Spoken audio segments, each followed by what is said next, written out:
인생을 처음 사는 인생이 여러분 모두 안녕. 저는 자충우돌하며 인생살이에 어려움을 겪고 계신 분들을 위해서 인생이라는 닉네임으로 구독자분들을 부르고 있는데요. 누구나 이런 어려움을 겪고 있다라는 것만으로도 위안이 되지 않을까 싶어 이렇게 반어법으로 부르게 되었답니다. 오늘은 진로를 찾기 위한 9가지 질문이란 주제로 이야기해 보려고 하는데요.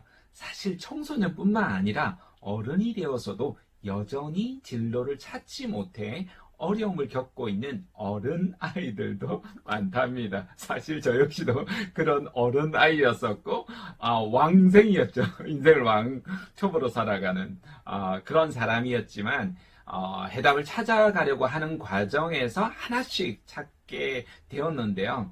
그런 진로 찾기 질문을 통해서 오늘부터 하나씩 풀어나가 보려고 합니다. 들어가 볼까요? 고고고! 7번째는 강점 탐색입니다.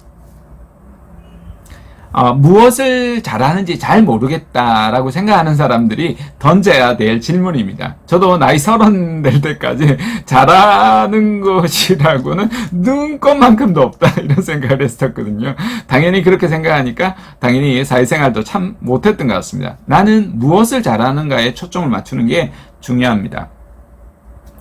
기업에서는 강점이라는 말을 많이 합니다. 우리는 장점이라는 말을 많이 하죠. 그 중에서도 기업은 핵심 강점이라고 이야기하는데요. 어떻게 하면 강점을 찾아낼 수 있을까요?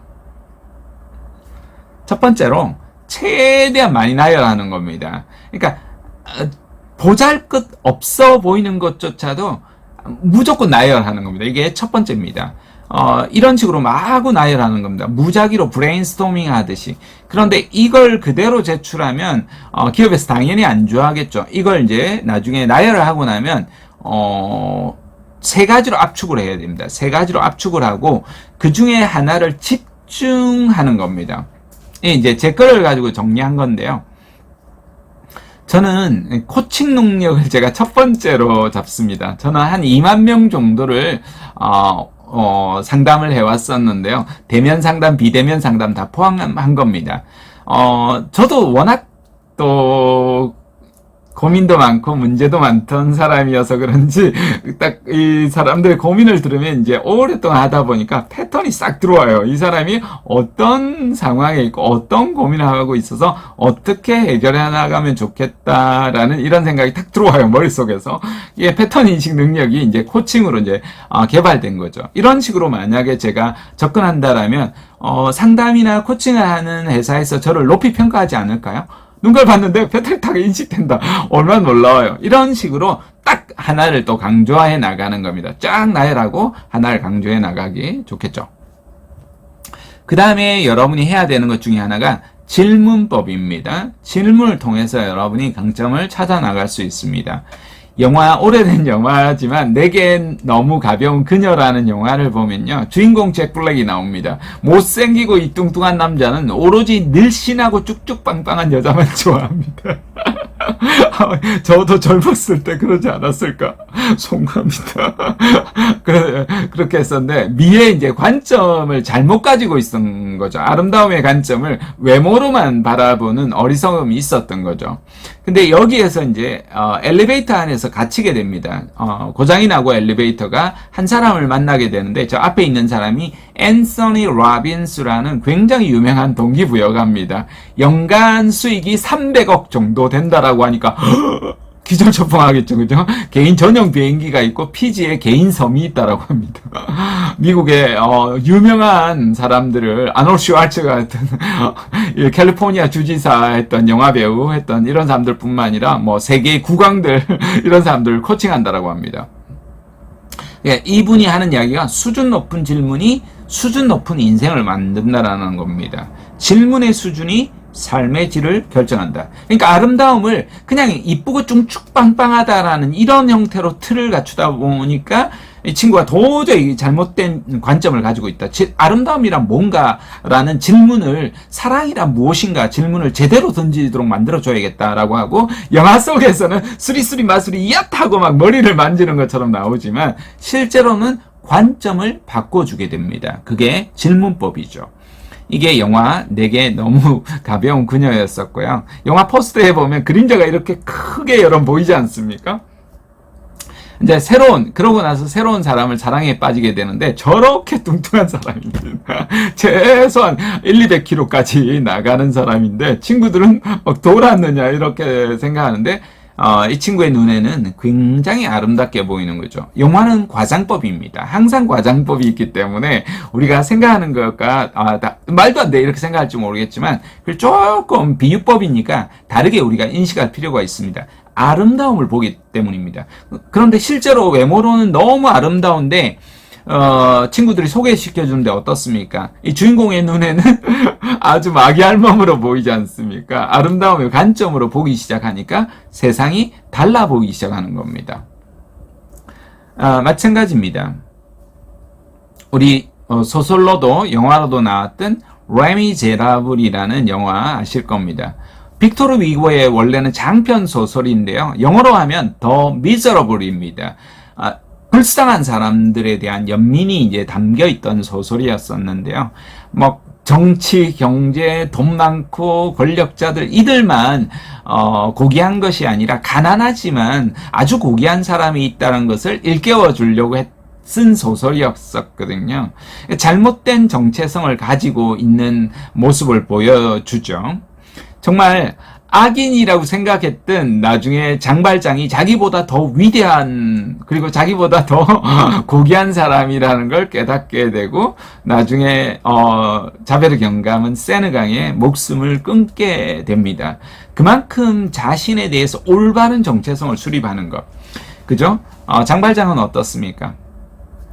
조카에게 빵 한 조각 훔쳐주려고 했는데 이렇게 세상이 나를 힘들게 만들 수 있을까? 세상에 대한 비난과 비판을 하기보다는 오히려 신부님이 믿어준 것처럼 내가 세상을 위해서 앞으로 어떻게 살아가야 할까? 질문을 자기한테 안으로 하게 되는 겁니다. 그러면서 바뀌게 되는 거죠. 그래서 여러분이 자기 자신에게 던지면 좋은 질문들입니다.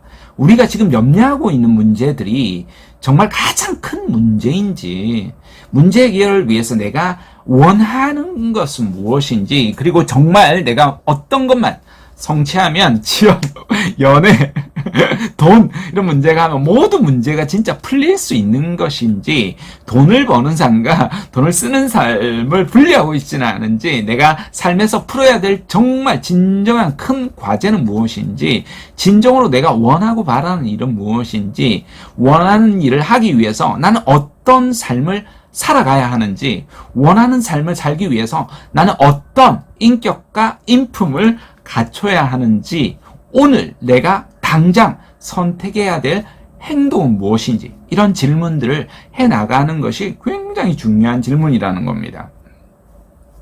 그래서 저는 인생은 끊임없이 자신에게 질문을 던지고 그 질문을 스스로 해답을 찾아나가는 여정이다, 이렇게 이야기를 하는데요. 여러분 스스로 끊임없이 자신에게 질문을 하고 그 질문을 답을 찾아나가는 과정을 거쳐 나가셨으면 좋겠습니다. 자, 그래서 좋은 것 중에 하나가 또 약점을 통해서 찾아나가는 것도 좋습니다. 일단 약점을 쭉 써보는 겁니다. 예를 들어서 산만하다. 그러면 이게 강점이 되려고 하면 어떨까요? 말도 안 된다고요. 말장난이 되어서는 안 되겠죠. 산만하다라면 그것이 말장난이 안 되려면 에너지원들이 필요합니다. 활발하다, 적극적이다, 에너지가 넘치다, 이렇게 볼 수 있겠죠. 그러면 덜렁댄다라고 하면 오히려 어떻습니까? 빠르다, 행동가다, 인간적이다. 차갑다라고 하면 오히려 그죠? 분석적이다, 이성적이다, 신중하다, 이렇게 말할 수 있겠죠. 눈물이 많다라면 감성 능력이나 공감 능력이 뛰어나다. 열등감이 있다라면 겸손하다, 겸허하다, 성실하다 볼 수 있겠죠. 근데 이게 말장난이 되어서는 안 됩니다. 입사지원서에 나중에 보면 자기소개서에 쓰거든요.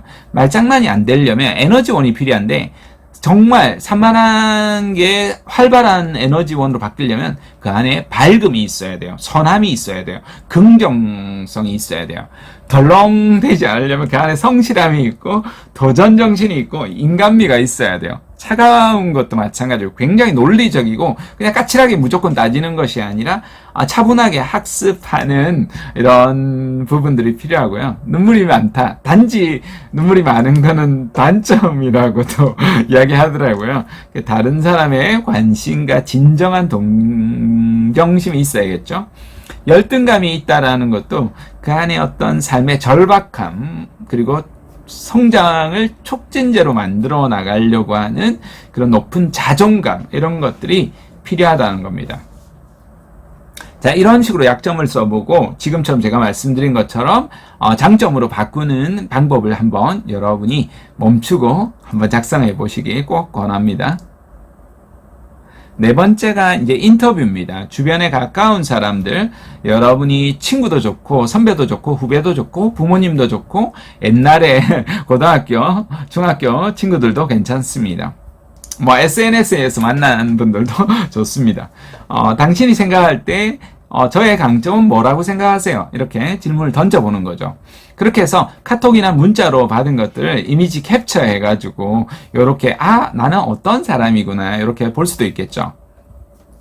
인터뷰 질문들을 조금 더 여러분 이미지라든지 또 장점 더불어서 단점이라든지 잘할 수 있겠다 싶은 일은 뭐가 있는지 직업 추천도 받을 수 있겠죠. 그리고 좀 보완했으면 하는 거 좀 아프고 따끔하겠지만 이런 이야기도 충고도 들어보시고요.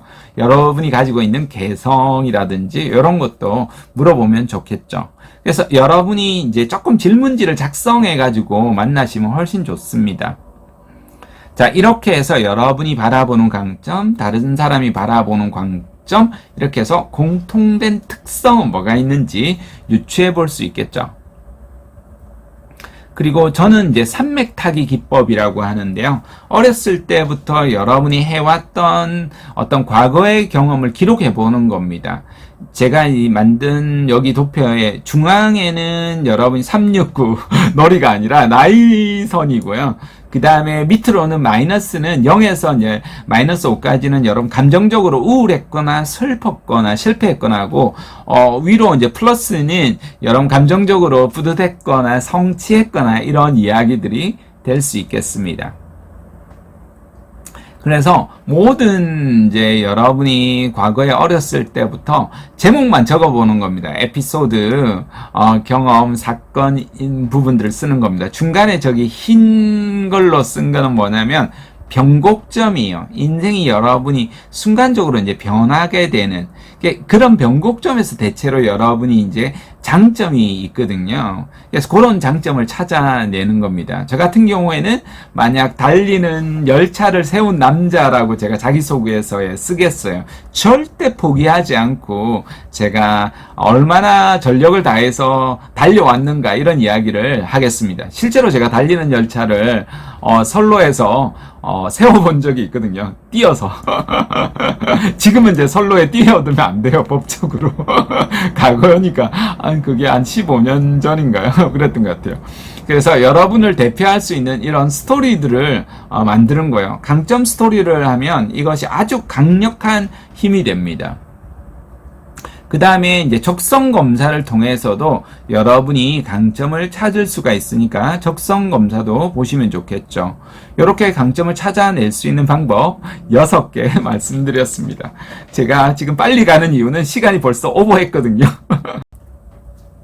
이게 제 연락처니까 궁금하신 거 있거나 따지고 싶으신 거 있으면 언제든지 문의 주시면 제가 성심성의껏 답변을 드리도록 하겠습니다. 어떻게 강의 많이 도움되셨죠?